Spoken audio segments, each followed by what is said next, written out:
حضرت علی المرتضیٰ سے روایت ہے، فرمایا 7 اشخاص ایسے ہیں جب تم انہیں قبر میں دفن کر کے آتے ہو تو ان کے رخ قبلے سے پھیر دیے جاتے ہیں، اور ساتھ فرمایا فَاذْهَبُوا وَانْبُشُوا قُبُورَهُمْ فَإِن لَّمْ تَجِدُوا هَكَذَا مَا قُلْتُ لَكُمْ فَهُوَ بَاطِلٌ، کہا جاؤ جا کے قبریں اکھیڑ کے دیکھ لو، اگر ایسا نہ پاؤ جیسا میں کہہ رہا ہوں تو آ کے کہہ دینا کہ غلط کہا تھا۔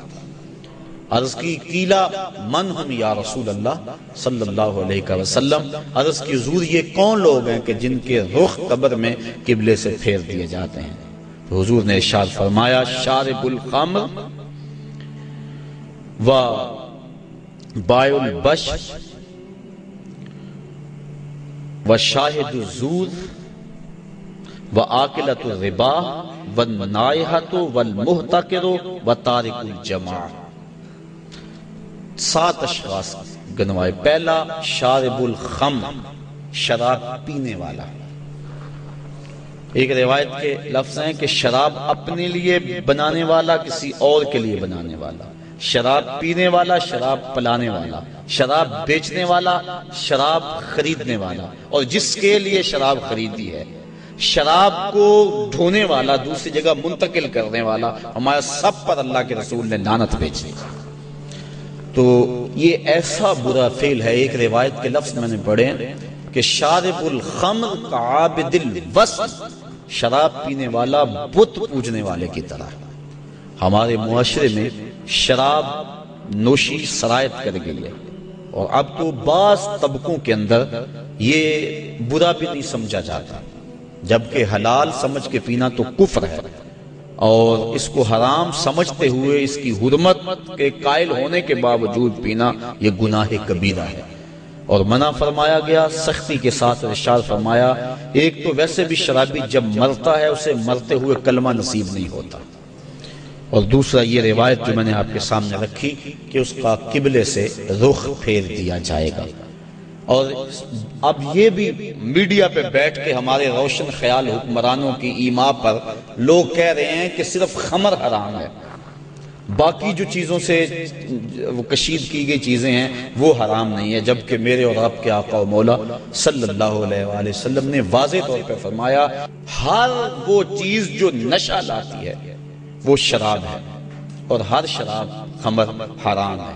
تو وہ نشہ چاہے کوئی بھی چیز لانے والی ہو اس کو شریعت نے واضح طور پہ حرام کر دیا۔ یہ دوسرا بائع البش، جن کے رخ جو ہیں وہ قبلے سے پھیر دیے جائیں گے، تو فرمایا ان میں سے بردہ فروشی کرنے والا، انسانوں کی خرید و فروخت کرنے والا۔ اب دنیا پہ یہ اس انداز سے غلامی کا انداز تو نہیں ہے، لیکن اعضائے انسانیہ کو اب بھی لوگ فروخت کر رہے ہیں۔ آپ روزانہ اخبارات میں پڑھتے ہیں کہ گردہ فروشی کا کاروبار اور مختلف اعضائے بدنیہ کا کاروبار۔ تو یہ دوسرے وہ شخص جو انسان یا انسان کے کسی عضو کا کاروبار کرتے ہیں، کل جب وہ مریں گے تو ان کا رخ قبلے سے پھیر دیا جائے گا۔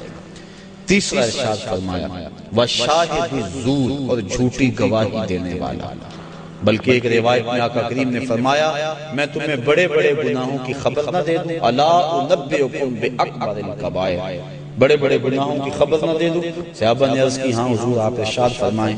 فرمایا الاشراک باللہ وعقوق الوالدین الا وقول الزور، اور ایک فرمایا وشہادت الزور۔ یہ مختلف اقوال ہیں احادیث میں، مختلف احادیث میں، تو شہادت الزور جھوٹی گواہی کو حضور علیہ السلام نے جو ہے وہ اکبر الکبائر میں شمار کیا۔ اور چوتھا فرمایا سود کھانے والے، سود لینا، سود دینا، سود لکھنا، اس کی رقم پر گواہ بننا، ان وزر میں فرمایا چاروں برابر ہیں۔ اور ایک روایت ہے صحاح کی، ارشاد فرمایا کہ سود کے گناہ کے 70 درجے ہیں، اور کم سے کم درجہ اپنی ماں سے زنا کرنا ہے۔ اب میں اور آپ دیکھیں اور اپنی زندگی کی راہ کو درست کریں۔ آگے فرمایا وَالنَّائِحَةُ، نوحہ کرنے والی عورتیں جب قبر میں جائیں گی تو ان کا رخ پھیر دیا جائے گا۔ جب کوئی شخص فوت ہو جاتا ہے تو صبر کا حکم ہے۔ آنکھوں کا غم اور دل کا غم رحمان کی طرف سے ہے، ہاتھوں کا اور زبان کا غم شیطان کی طرف سے ہے۔ فرمایا لیس منا من ضرب الخدود وشق الجیوب ودعا بدعوی الجاہلیہ، جس نے گریبان نوچے، اپنے منہ پہ تھپڑ مارے اور جہلوں جیسی باتیں کی، فرمایا ہمارے سے اس کا کوئی تعلق نہیں ہے۔ تو دل غمزدہ ہو، آنکھوں سے روئیں، اس شریعت نے منع نہیں کیا، لیکن واویلا کرنا، کوئی کہہ رہا اللہ تجھے ترس نہ آیا، کوئی کچھ بول رہا ہے معاذ اللہ، یہ کفریہ کلمات ہیں، تو فرمایا نوحے کرنے والے کل جب مریں گے تو ارشاد فرمایا کہ وہ عورت جو نوحے کرتی ہے قبر سے اس کا رخ قبلے سے پھیر دیا جائے، والمحتکر، اور چھٹا شخص جو ذخیرہ اندوزی کرتا ہے۔ ذخیرہ اندوزی انسان کا کھانے پینے کا سامان ہے، غلہ، اور جانوروں کا جو چارہ ہے، اس میں ذخیرہ اندوزی شریعت نے منع فرمائی ہے۔ باقی جو معاملات ہیں کاروبار آپ کے، ان میں اگر کر لیں تو وہ منع نہیں، اور اس میں حضور نے ارشاد فرمایا جس نے 40 دن تک ذخیرہ اندوزی کی، اللہ تعالیٰ اسے 40,000 سال جہنم کی آگ میں جلائے گا۔ آخری فرمایا وَتَارِكُ الْجَمَاعَةِ، اور جو جماعت کو چھوڑنے والا ہے، نماز تو پڑھتا ہے لیکن جماعت سے نہیں پڑھتا۔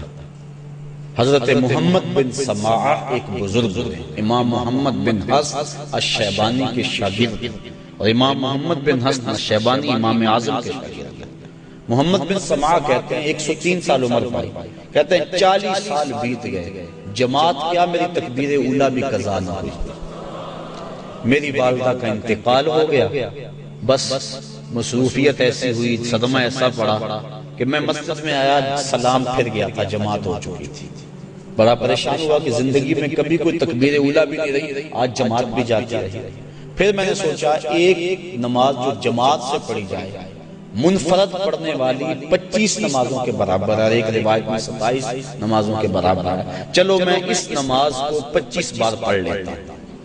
کہتے ہیں میں کھڑا ہو گیا اور اس نماز کو، ان فرائض کو میں نے 25 بار پڑھا، اور جب 25ویں بار پڑھ رہا تھا تو حاطب سے آواز آئی، اے محمد بن سماعہ تم نے نماز تو 25 مرتبہ پڑھ لی، لیکن جب امام ولدالضالین کہتا ہے اور اس کے ساتھ فرشتے آمین کہتے ہیں، وہ آمین کہاں سے لاؤ گے؟